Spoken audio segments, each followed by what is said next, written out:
السلام علیکم ناظرین، آج کی اس ویڈیو میں ہم آپ کو پاکستان میں موجود وادی کاغان کے بارے میں بتائیں گے۔ اس سے پہلے کہ ہم اس وادی کے بارے میں بتائیں، آپ سے درخواست کرتے چلیں کہ یوٹیوب کے اس منفرد چینل دلکش ٹی وی کو سبسکرائب کرتے ہوئے ساتھ موجود گھنٹی کے بٹن کو بھی دبا دیں تاکہ ہر نئی آنے والی ویڈیو کی نوٹیفیکیشن آپ تک باقاعدگی کے ساتھ پہنچتی رہے۔ آئیے ناظرین، چلتے ہیں آج کے موضوع کی جانب۔ وادی کاغان ضلع مانسہرہ خیبر پختونخوا کی ایک حسین وادی ہے جو اپنے قدرتی حسن کے باعث عالمگیر شہرت کی حامل ہے۔ پاکستان کے شمالی علاقوں میں واقع کئی معروف تفریحی و حسین مقامات اسی وادی میں واقع ہیں۔ 8 اکتوبر 2005 کو آنے والے تباہ کن زلزلے سے اس وادی کو بھی بہت نقصان پہنچا تھا۔ وادی کاغان کا نام کاغان نامی قصبے سے پڑا۔ دریائے کنہار اس وادی کے قلب میں بہتا ہے۔ یہ وادی 2134 میٹر سے درہ بابو سر تک، سطح سمندر سے 4173 میٹر تک بلند ہے اور 155 کلومیٹر پر پھیلی ہوئی ہے۔ یہاں کی آبادی پشتو اور اردو بخوبی جانتی ہے۔ یہ علاقہ جنگلات اور چراگاہوں سے اٹا ہوا ہے اور خوبصورت نظارے اس کو زمین پر جنت بناتے ہیں۔ یہاں 17,000 فٹ تک بلند چوٹیاں بھی واقع ہیں، جن میں مکڑا چوٹی اور ملکہ پربت شہرت کی حامل ہیں۔ پہاڑوں، ندی نالوں، جھیلوں، آبشاروں، چشموں اور گلیشیروں کی یہ وادی موسم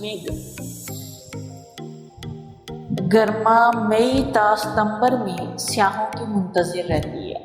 مئی میں یہاں کا زیادہ سے زیادہ درجہ حرارت 11 اور کم سے کم 3 درجہ سینٹی گریڈ رہتا ہے۔ جولائی کے وسط سے ستمبر کے اختتام تک ناران سے درہ بابو سر کا رستہ کھلا رہتا ہے۔ برسات اور موسم سرما میں وادی میں نقل و حمل بہت مشکل ہو جاتی ہے۔ اس حسین وادی تک بالا کوٹ، ایبٹ آباد اور مانسہرہ سے بآسانی رسائی حاصل کی جا سکتی ہے۔ بالا کوٹ سے بآسانی بسوں یا دیگر ذرائع سے بھی پہنچا جا سکتا ہے۔ پاکستان قدرتی حسن سے مالا مال ہے۔ اگر اس کے شمالی علاقہ جات اور آزاد کشمیر کی وادیوں کو دیکھا جائے تو شاید آپ کو یقین ہی نہیں آئے گا کہ اتنے خوبصورت اور پرسکون پرفضا مقامات کی دولت پاکستان کو اللہ تعالیٰ نے دی ہے۔ اکثر لوگ کاغان جانا چاہتے ہیں لیکن انہیں راستے کی تفصیلات اور اخراجات کا پتہ نہیں ہوتا، تو ناواقفیت کی وجہ سے زائد اخراجات بھی کر بیٹھتے ہیں۔ وادی کاغان جانے کے لیے اسلام آباد سے بس، ٹرین یا ہوائی جہاز کسی بھی ذریعے سے پہنچ سکتے ہیں، جہاں بے شمار ریسٹ ہاؤسز، گیسٹ ہاؤسز اور ہوٹل وغیرہ ہیں۔ سب سے بہتر ہے کہ کم خرچے کے لیے کسی گیسٹ ہاؤس کا انتخاب کریں جس میں ایک دن کے لیے کمرے کا کرایہ 2,000 سے 4,000 روپے تک ہوتا ہے۔ اسلام آباد سے وادی کاغان تک کا فاصلہ تقریباً 280 کلومیٹر ہے، جو تقریباً 6 سے 7 گھنٹے میں طے کیا جا سکتا ہے۔ سڑکیں بہترین بنی ہوئی ہیں لیکن انجوائے کرتے ہوئے جانے میں ایک اپنا ہی مزہ ہے۔ اسلام آباد سے براستہ ایبٹ آباد، مانسہرہ اور پھر بالا کوٹ پہنچیں۔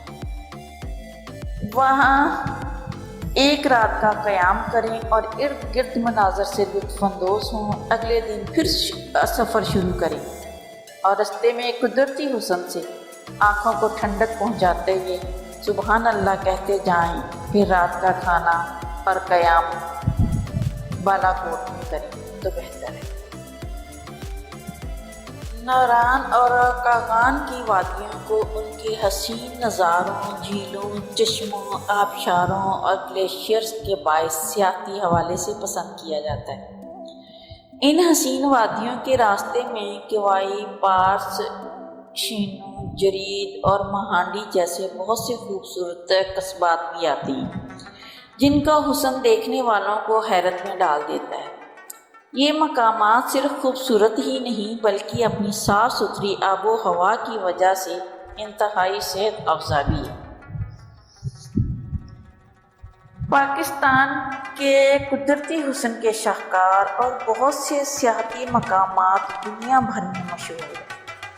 ملک کا شمالی حصہ تو خاص طور پر ملکی اور غیر ملکی سیاحوں کی پسندیدہ منزل ہے۔ خیبر پختونخوا کے شمالی اور مشرقی حصوں کے قدرتی نظارے اپنی جگہ بہت دلکش ہیں۔ ملکہ پربت وادی کاغان کی بلند ترین چوٹی، کاغان کے علاقے میں 17,000 فٹ سے زیادہ کی بلندی والی متعدد چوٹیاں بھی واقع ہیں۔ ان میں مکڑا چوٹی اور ملکہ پربت سب سے زیادہ مشہور ہے۔ وادی کاغان کے شمال میں ملکہ پربت سمیت کئی بلند پہاڑی چوٹیوں کا ایک پورا سلسلہ موجود ہے۔ ملکہ پربت یعنی ملکہ پہاڑ کہلانے والی یہ چوٹی وادی کاغان کی بلند ترین چوٹی ہے، جس کی اونچائی 17,500 فٹ یا 5,334 میٹر بنتی ہے۔ تھکا دینے والی شہری زندگی سے دور فطرت کی گود میں پاکستان سمیت دنیا کے سبھی ملکوں کے بڑے بڑے شہروں میں زندگی اکثر بہت تیز رفتار اور تھکا دینے والی ہوتی ہے۔ ایسے میں اعصابی تھکن کے شکار اور فطرت سے قربت کے خواہش مند سیاح ان علاقوں کا رخ کرتے ہیں، جہاں ان کو جسمانی اور روحانی سکون مل سکے۔ اور اگر منزل ایسی پہاڑوں میں گری ہوئی جھیل ہو تو پھر وہاں کسی تھکن، پریشانی اور اداسی کا کیا کام؟ جھیل سیف الملوک کی سیر یاد رکھیں، پاکستان کا چپا چپا آپ کا ہے، اسے صاف رکھنا بھی آپ کی ذمہ داری ہے۔ اس لیے جہاں بھی جائیں صفائی کا خاص خیال رکھیں، گندگی ہرگز نہ پھیلائیں، اور آپ نے اپنی ذمہ داری نبھانی ہے اور ایک اچھے شہری ہونے کا ثبوت بھی دینا ہے۔ نیز ہماری کاوشوں کا صلہ ویڈیو کو لائک کر کے دیجیے، پسند آنے کی صورت میں اسے فیس بک، واٹس ایپ اور اپنی دیگر صحت کے شوقین دوستوں کے ساتھ شیئر کرتے ہوئے ہماری حوصلہ افزائی بھی کیجیے، اور کمنٹ باکس میں اپنی قیمتی تجاویز سے ضرور آگاہ رکھیے۔ آج کی ویڈیو میں بس اتنا ہی۔ اللہ نگہبان۔